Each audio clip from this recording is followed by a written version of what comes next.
नमस्कार, मैं doctor DS Chauhan. इस वीडियो में आपका हार्दिक स्वागत है। भारत में खनिज संसाधनों के तहत पिछले वीडियो में हमने भारत में लौह अयस्क और मैग्नीज खनिज के उत्पादन और वितरण पर चर्चा की थी। इस वीडियो में हम भारत में बॉक्साइट और तांबे के उत्पादन और खनन संबंधी तथ्यों पर चर्चा करेंगे। तो आप इस वीडियो को ध्यान से देखिए, क्योंकि मैं कुछ सवाल पहले ही आपके समक्ष इस वीडियो में रख रहा हूं और उसके उत्तर हम इस वीडियो में ढूंढने की कोशिश करेंगे। तो आप सबका स्वागत करते हुए हम इस बिंदु को यहाँ शुरू करते हैं। सबसे पहले मैं आपके समक्ष कुछ प्रश्न रख देता हूं और कोशिश करेंगे कि इन प्रश्नों के उत्तर हम इस वीडियो में ढूंढें। सबसे पहला सवाल है, एल्यूमिनियम धातु किस खनिज अयस्क से प्राप्त की जाती है?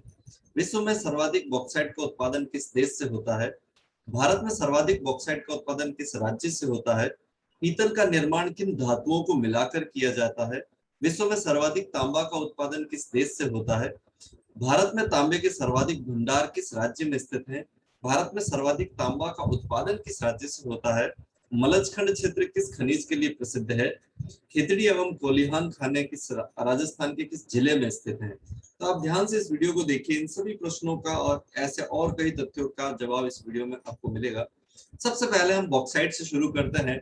यह एक बहुत ही महत्वपूर्ण खनिज है जिससे एल्यूमिनियम बनता है। ये प्राइमरी सोर्स ऑफ एल्यूमिनियम, 85% इसका इस्तेमाल एल्यूमिनियम बनाने में किया जाता है।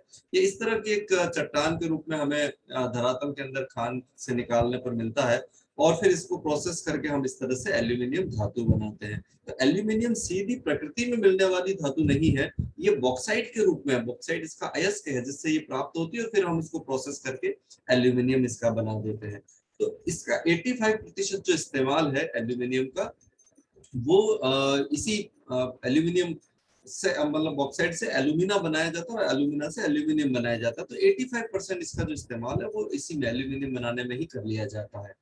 और ये ज्यादातर बहुत ही धरातल के ऊपर वाले जो हिस्से हैं उसी में मिलता है और इसके अंदर कई सारी चीजें मिली हुई रहती है। जैसे मैं आपको कह रहा हूँ, एल्यूमिना तो होता ही है, सबसे ज्यादा यही होता है बॉक्साइट में, 30 से 54% तक मात्रा इसकी होती है। इसके अलावा silica, titanium dioxide, iron oxide, इस तरह की कई धातुएं और भी इसके अंदर मिली रहती है।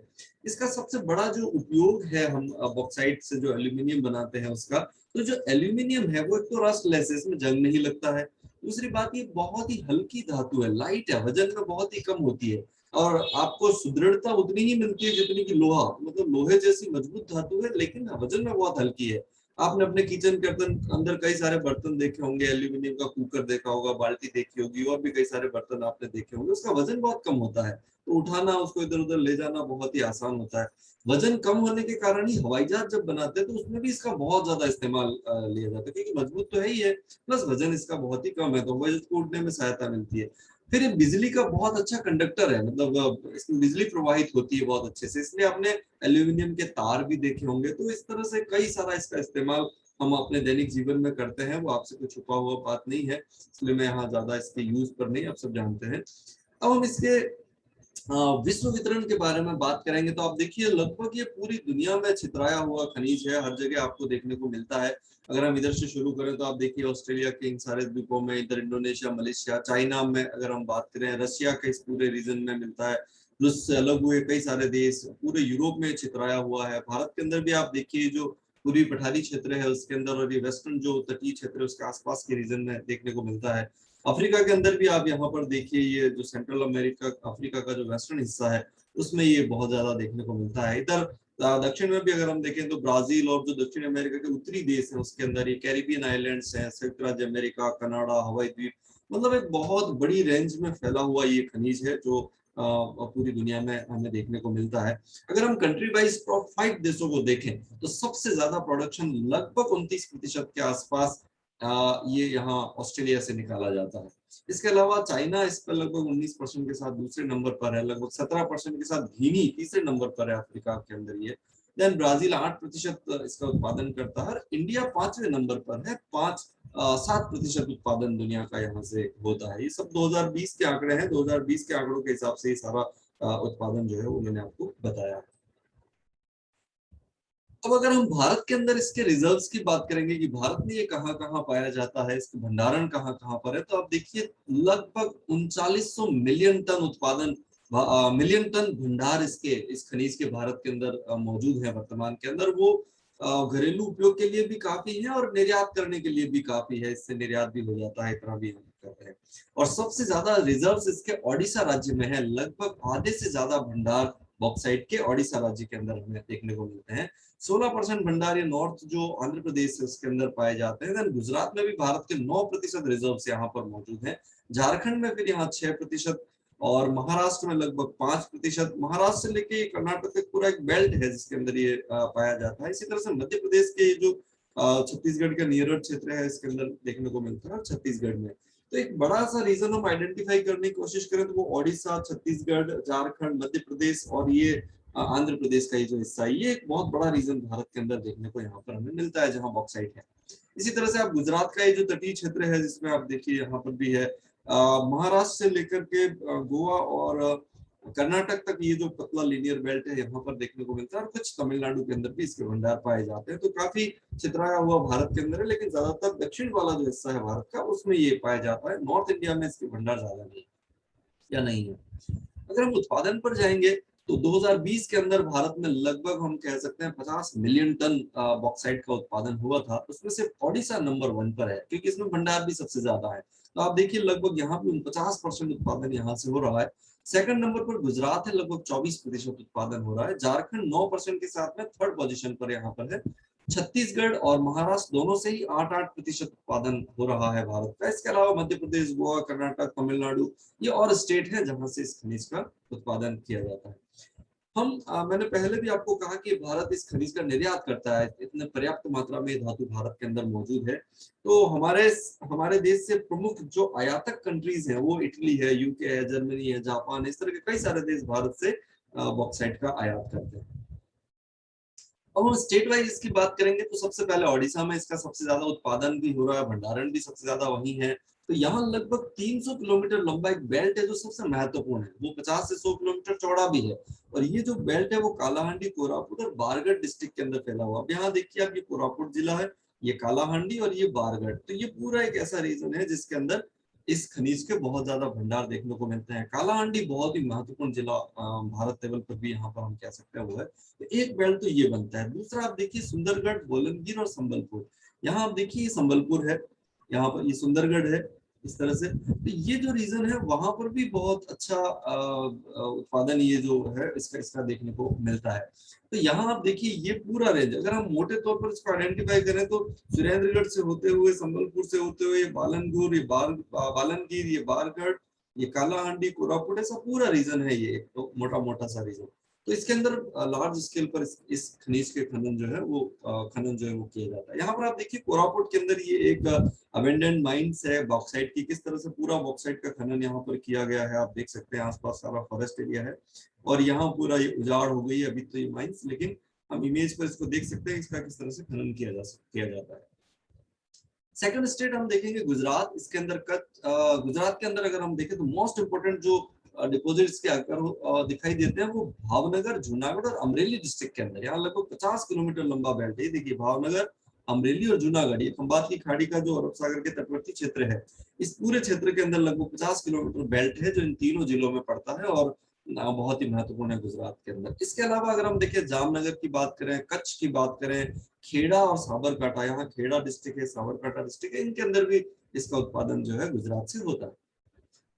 अगला झारखंड स्टेट है। झारखंड में रांची, लोहारडागा और गुमला, ये देखिए आप यहाँ पर, ये रांची है, ये लोहारडागा और ये गुमला, ये बहुत ही महत्वपूर्ण क्षेत्र है पूरे झारखंड के अंदर इस खनिज के लिए, बॉक्साइट के उत्पादन के लिए।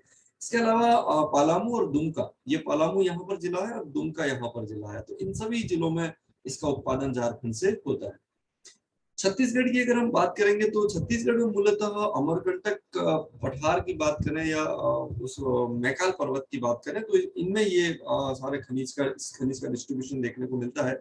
इसमें सबसे इंपॉर्टेंट जिला बिलासपुर है। यहाँ पर देखिए बिलासपुर मध्य प्रदेश के बिल्कुल पास में है। इसके अलावा दुर्ग डिस्ट्रिक्ट और ये सरगुजा और रायगढ़, ये जो जिले हैं यहाँ से छत्तीसगढ़ में बॉक्साइट का खनन किया जाता है। महाराष्ट्र में अगर हम बात करें तो लिनियर पैटर्न है, बिल्कुल अरब सागर के किनारे पर। यहाँ आप देखेंगे इसमें से एक डिस्ट्रिक्ट बहुत ही महत्वपूर्ण है, कोल्हापुर। महाराष्ट्र में सबसे ज्यादा ये खनिज इसी जिले में मिलता है, कोल्हापुर के अंदर। इसके अलावा कुछ जिले और हैं जिसमें से थाने डिस्ट्रिक्ट आ गया, यहाँ पर रत्नागिरी जिला है, यहाँ सतारा है, ये पुणे है। तो ये सारे जो जो डिस्ट्रिक्ट हैं इसमें उसमें सबसे महत्वपूर्ण कोल्हापुर डिस्ट्रिक्ट है महाराष्ट्र के। नेक्स्ट मध्य प्रदेश। मध्य प्रदेश के अंदर अगर हम देखें, इधर से शुरू करेंगे तो ये पूरा छत्तीसगढ़ का नियरर जो हिस्सा है उसमें ये पाया जाता है। इसमें शहडोल जिला आ गया, इसी तरह से आप मंडला को देख सकते हैं, बालाघाट देख सकते हैं, जबलपुर देख सकते हैं। तो ये जो रीजन मध्य प्रदेश का है उसमें बॉक्साइट का खनन ज्यादा किया जाता है। अब हम दूसरे खनिज की बात करेंगे जिसमें जिसका नाम कॉपर है, तांबा जिसे हम कहते हैं। और इसकी अगर बात है तो ये इस तरह से हमें धरातल के अंदर यानी कि माइंस के अंदर मिलता है, फिर उसको हम प्रोसेस करके इस तरह से धातु बना लेते हैं, फिर हम इसका इस्तेमाल करते हैं। अगर हम नॉर्मली देखें तो ये एल्यूमिनियम धातु जो है उसका बड़ा कंपिटिटर है। एल्यूमिनियम भी बिजली का सुचालक है, ये भी बिजली का सुचालक है, और इसके भी बर्तन बनते हैं, उसके भी बनते हैं। ये भी एल्यूमिनियम की तरह मजबूत ही धातु मानी जाती है। तो इस वजह से बड़ा कंपटीशन इसके साथ, कॉपर के साथ एल्यूमिनियम का है। और इसका जो ज्यादातर इस्तेमाल है, लगभग हम कह सकते हैं 60% इस्तेमाल इसका बिजली से संबंधित चीजों को बनाने में किया जाता है। जैसे इलेक्ट्रिकल का बहुत अच्छा कंडक्टर है ये बिजली, तो इसलिए आपने तांबे के तार देखे होंगे, हमारे घरों में बहुत इस्तेमाल होता है तांबे के तार। स्विच के अंदर, ट्रांसफार्मर के अंदर, टेलीकम्युनिकेशन की सारी चीजें, आपने कई सारी मशीनें ऐसी देखी होगी जिसमें तांबे का इस्तेमाल किया जाता है। तो बहुत लार्ज लेवल पर इसका इस्तेमाल इन बिजली संबंधी चीजों में किया जाता है। साथ ही आपने ज्वेलरी भी देखी हो, क्योंकि ये ज्वेलरी में क्या है कि सोने जैसा ही दिखाई देता है, तो आर्टिफिशियल जो ज्वेलरीज होती है उसमें काफी इसका इस्तेमाल होता है, और कुछ मात्रा में सोने वगैरह में भी मिलाया जाता है। इसके अलावा किचन में जो बर्तन बनाए जाते हैं वो आपने देखे होंगे, इसके सिक्के भी आपने देखे होंगे, दरवाजे की नोक वगैरह, ये जो हैंडल वगैरह वो आपने देखे होंगे, रेलिंग भी। हम जब गृह निर्माण सामग्री की बात करते हैं उसमें भी इसका इस्तेमाल, बहुत सारे इस्तेमाल इसके दैनिक जीवन में हमारे लिए ये तांबा जो है वो देता है। अब हम यहाँ पर ऐसा भी देखते हैं कि तांबे का जो इस्तेमाल है उसको हम इस बात से समझ सकते हैं कि मानव के विकास का जो दौर रहे हैं उनमें कॉपर एज एक पूरा एक युग रहा है इस धातु के नाम से। तो इसका मतलब साफ है कि जिस धातु का इस्तेमाल इंसान सबसे पहले करना शुरू किया वो तांबा ही था। और इसीलिए हम इस हमारे जो इतिहास है उस इतिहास को हम 3 भागों में बांट सकते हैं। कॉपर एज कहते हैं, ब्रॉन्ज एज कहते हैं, फिर आयरन एज कहते हैं, लोह युग जिसको हम कहा जाता है। तो पहला एज, ऐसा माना भी जाता है कि मेसोपोटामिया में शायद तांबे को सबसे पहले खोजा गया होगा। इतिहास के तथ्य हैं, और कई सारे ऐसी सभ्यताएं हैं जिसमें तांबे का इस्तेमाल बहुत ज्यादा हुआ है। अगर हम पर्टिकुलर राजस्थान के अंदर भी बात करें तो यहाँ पर भी कई सारे तांबे संबंधी पुराने जो सभ्यताएं हैं, जिसमें आहड़ सभ्यता का नाम भी आता है, तो उसमें भी तांबे का इस्तेमाल का सबूत मिलते हैं। तो ये बहुत ही इंपॉर्टेंट खनिज रहा है मानव के इतिहास में भी। अगर हम देखें तो उससे भी इसका इस्तेमाल हम समझ सकते हैं कितना उपयोगी है। दूसरी चीज एक ऐसी धातु जिसके अंदर कई सारी धातुएं मिला करके दूसरी दूसरी चीजें बनाई जाती है, उसमें बहुत ही पॉपुलर है। उदाहरण के तौर पर अगर हम ब्रास की बात करें, पीतल कहते हैं हम लोग, तो वो कॉपर और जिंक को मिलाकर बनाया जाता है। इसी तरह से आप ये देखिए ब्रॉन्ज, कांसा जिसे हम कहते हैं, कॉपर और टिन को मिलाकर बनाया जाता है। इसी तरह से आप देखिए जर्मन सिल्वर, जिसमें कॉपर, जिंक और निकल मिलाया जाता है। तो आप देखिए कॉपर कॉपर कॉपर, और ये तो मैं कुछ उदाहरण बता रहा हूँ। इस तरह की कई सारी धातुएं हैं जो तांबे को मिला के बनाई जाती है। तो बहुत ही महत्वपूर्ण खनिज हमारे लिए ही बनता है, कहने का मतलब ये। अब हम वर्ल्ड डिस्ट्रीब्यूशन देखेंगे तांबे का, तो आप इस मैप से बहुत अच्छे से समझ सकते हो। यहाँ 2 अलग अलग कलर हैं जो अलग अलग तरह से तांबे के फॉर्मेशन को शो करते हैं। कि सेडिमेंट्री होस्टेड कॉपर होता है, एक पॉर्फेरी कॉपर होता है। तो इनके इनके इनके निर्माण को लेकर ये 2 भेद इसमें किए जाते हैं। खैर हम उसमें अभी नहीं बसते, हम डिस्ट्रीब्यूशन पर जाते हैं। तो अगर आप यहाँ पर देखेंगे तो देखिए पूरा एंडीज और रॉकीज पर्वतों के सारे सारे पूरा उत्तरी और दक्षिणी अमेरिका में, कैरिबियन आइलैंड से, यूएसए और कनाडा के अंदर इसका बहुत ज्यादा भंडारण देखने को मिलते हैं। इधर रसिया से लेते हुए आप यहाँ सारे देशों में आप चलिए, चाइना के अंदर, रसिया से अलग हुए सारे देश जो सेंट्रल एशिया में पड़ते हैं, यहाँ पर पूरा यूराल पर्वत है उसके अंदर ये पाया जाता है। चाइना का जो ईस्टर्न पोर्शन है यहाँ पर आप देखिए, इन सब इंडोनेशिया, मलेशिया, ये पापुआ न्यू गिनी, ऑस्ट्रेलिया के इस भाग में भी देखने को मिलता है। ये अरब कंट्रीज जो है उसमें भी देखने को मिलता है। अफ्रीका के अंदर ज्यादा नहीं है, लेकिन कांगो से लेकर जाम्बिया और साउथ अफ्रीका के इस बेल्ट में ये खनिज जो है वो देखने को मिलता है। तो काफी बड़ा क्षेत्र है इसका डिस्ट्रीब्यूशन के तौर पर अगर हम देखें तो। कॉपर का उत्पादन पर अगर हम जाएंगे तो चिली दुनिया का सबसे बड़ा कॉपर उत्पादक देश है। यहाँ देखिए दक्षिणी अमेरिका में एक चिली एक देश है, पतला सा लंबा, यहाँ पर इस तरह से फैला हुआ है। उसमें एक डेजर्ट अटाकामा, वो बहुत ही पॉपुलर डेजर्ट है इस खनिज के उत्पादन के लिए। और वहाँ कई सारी खाने हैं, जिसमें चुकीका माटा करके एक खान है जो वर्ल्ड की कुछ बड़ी खानों में शुमार होता है उसका नाम। इसी तरह से पेरू भी हम देखें तो यही दक्षिण अमेरिका में इसी क्षेत्र में एक देश है जो दुनिया का दूसरा सबसे बड़ा उत्पादक देश है। चाइना देखिए 8.5% उत्पादन चाइना से हो रहा है।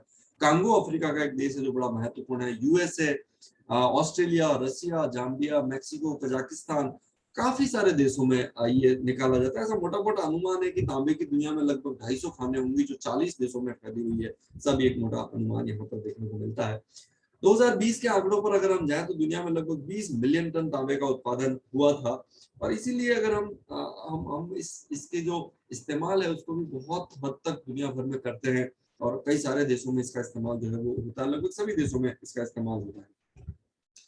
अब आप यहाँ पर इस खनिज को समझने की हम कोशिश करते हैं भारत के लेवल पर, इंडिया में किस तरह से इसका डिस्ट्रीब्यूशन है। तो अगर हम भारत में इस खनिज को देखेंगे तो राजस्थान में सबसे ज्यादा भंडार पाए जाते हैं। भारत में जितना कॉपर है उसका इसका लगभग आधे से ज्यादा जो हिस्सा है वो अकेले राजस्थान में रिजर्व है। इसके लगभग 813 मिलियन टन यहाँ पर कॉपर होगा। दूसरा झारखंड का नंबर आता है, लगभग 20% हम कह सकते हैं, और 19% के साथ मध्य प्रदेश तीसरे नंबर पर है। ये तीन ही स्टेट है जहां पर इसका ज्यादातर भंडारण पाया जाता है। 92% ऑलमोस्ट इन तीन स्टेट में पाया जाता है। इसमें से लगभग आधे से ज्यादा तो राजस्थान अकेले में पाया जाता है। इसके अलावा ये कई सारे और डिस्ट्रिक्ट स्टेट्स हैं जिसके अंदर इसका भंडारण है, लेकिन खनन वहां पर नहीं होता क्योंकि बहुत ही कम मात्रा में पाया जाता है। उसका खनन अनार्थिक है। और इस वजह से आंध्र प्रदेश, गुजरात, हरियाणा, कर्नाटक, महाराष्ट्र, मेघालय, नागालैंड, ओडिशा, सिक्किम, तमिलनाडु, तेलंगाना, उत्तराखंड, वेस्ट बंगाल, इन सब में पाया जाता है। लेकिन मेजर स्टेट ये तीन ही है।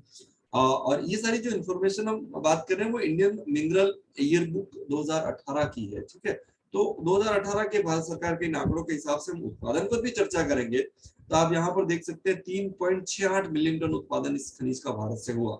और उसमें उत्पादन में सबसे ज्यादा मध्य प्रदेश से हो रहा है।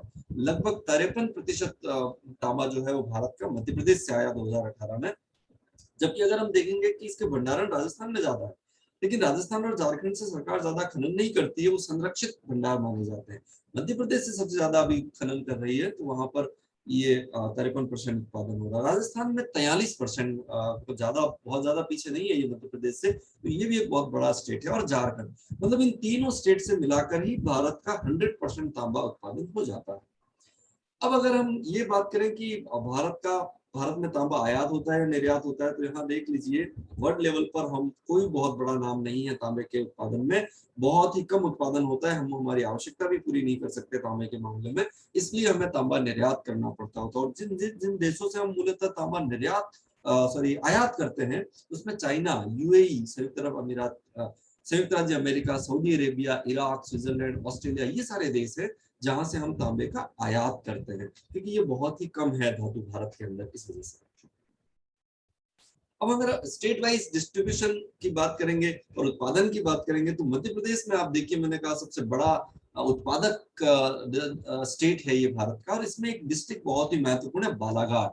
और इस बालाघाट में मलजखंड करके एक माइन है जो कि सबसे बड़ी माइंस मानी जाती है इस क्षेत्र के अंदर, तो तांबा उत्पादन में। तो ये जो रीजन है वो सबसे महत्वपूर्ण है, छत्तीसगढ़ से सटा हुआ बालाघाट डिस्ट्रिक्ट। इसके अलावा भी कई सारे डिस्ट्रिक्ट में ये तांबा वहां मध्य प्रदेश के अंदर पाया जाता है।